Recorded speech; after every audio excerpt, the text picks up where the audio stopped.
Philly Soccer Page postgame show here from the media room, the warmth of the media room at Talon Energy Park, right? Stadium. Stadium. We'll get this right one day. Sorry, yes. It's we going got all to year- take a little bit of time. Yeah, we got all year to figure that out. So. Mike Servideo, Greg Orlandini, your reactions on that match? 3-0 at home to open your home campaign. You had 2 goals out of CJ Sapong, a guy you expect big things out of this year. I thought he had a great overall game, not just the goals.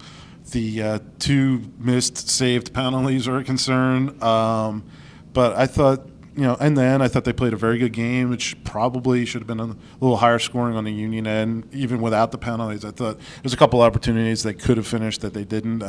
Jim Curtin got into that in the press conference, but I thought defensively they were a lot better. And what can you say about Andre Blake that we haven't said already? Yeah. You mentioned Jim Curtin's press conference, and I think what we were just talking about before we go on the air is, he comes in and he says, it's a good performance. We like to win 3-0, but there's a lot of things we could have done better. That's great, and I think that's a great attitude to have, especially from the coach. You want to keep these guys pushing, especially it's a younger team. You want to instill that sense of striving, that sense of like you're always trying to get a little better every game, every week, and that wasn't always kind of the mantra around here. So to have that going and kind of see it on the field a little bit. I mean, this is such a different team from the Dallas game. It's amazing. Yeah, I agree. You mentioned CJ Sapong. He's got the brace in the first half at that.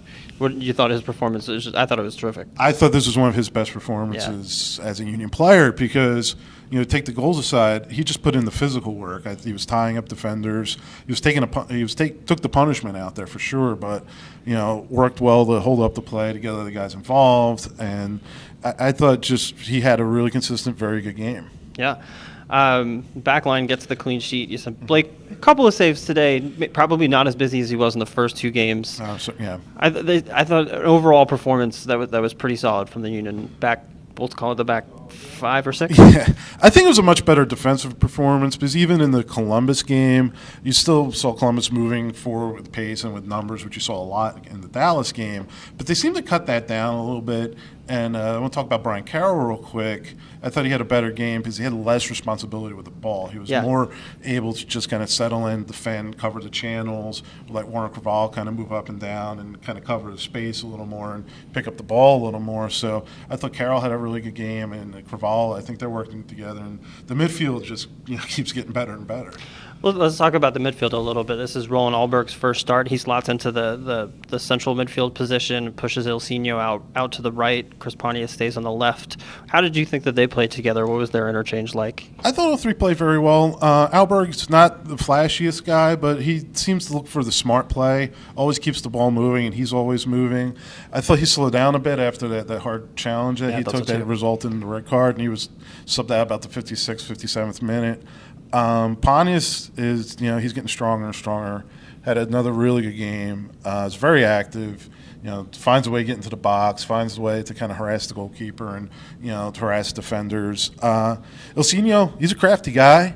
We had Chaka Maidana last year, who was definitely a crafty guy. But Ilsinho seems a little different. I think he's a little, I don't want to say smarter, but I think he reads the game better than Chaco did, and he's kind of is more in the ebb and the flow of the game, where Chaco kind of went out there, did his thing. He was going to do his thing no matter what was going on. Well, Ilsinho, he's kind of reads the game, looks at what's going on, and kind of tries to fit his game into that. I think he's probably one of the craftiest players that we've seen play for the Philadelphia Union in their entire existence. I mean, Jay Heaps even mentioned it in his press conference, where I think he had I had to say 5 or 6 nutmegs in the first half, and a couple of other little clever plays, and Elastico. Mm-hmm. He's very clever on the ball. I think he endeared himself to the fans real easily. Oh, for sure. And I think Jim's mentioned this in the past about his fitness, and you can see him get leggy towards the end of the game, and he kind of slows down a bit, but that'll come. You would think that's going to come. I mean, we talked to him afterwards, and that was one of the questions that was asked. That and he said he's getting his footing. It takes time. It was interesting to talk to him and to Roland Alberg, and I think they both mentioned, coming to MLS from different leagues, that it's a very physical place to play. It's the same thing that you hear from a lot of guys that come from Europe. Oh, for sure, and you see that, and you see that acclimation. You see it with L.A. With guys like Steven Gerrard coming out there, who was a physical player when he played for Liverpool. But you see some of these guys come over and they think they could. I'm not saying take it easy, but maybe have a little easier go of it than they thought they would. So Pong mentioned in his post-game press conference, he's just happy with the 2 goals, but he says he could have had 4. They missed the 2 penalties today. Are the misses concerning, or are you able to write it off on a 3-0 win in your home opener? That they won 3-0.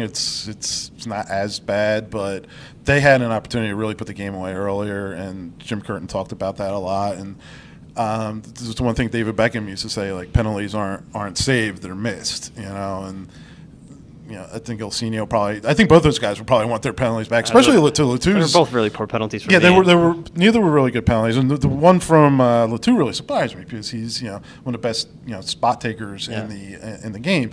I mean, the question was, do you put CJ on one of those? I don't know. It's a lot like baseball where, eighth inning, you always go to your setup guy. It's a penalty kick. I'm going to my penalty kick guys. It's like you go by the book. If you don't go by the book, then you killed for that. So it's tough. I think, my heart, I think I would have liked to have seen CJ get on one of those just to get the hat trick. But, second one pretty late in the game, probably wrapped up with New England down to 10 men. Yeah. But, I think, like you said, he'll take the brace. Yeah, for sure. I think we'll wrap up there. Union win 3-0 in their home opener against New England. Off next week. I think we're back here the Friday after that against Orlando, April 8th, I believe. So we'll catch you then.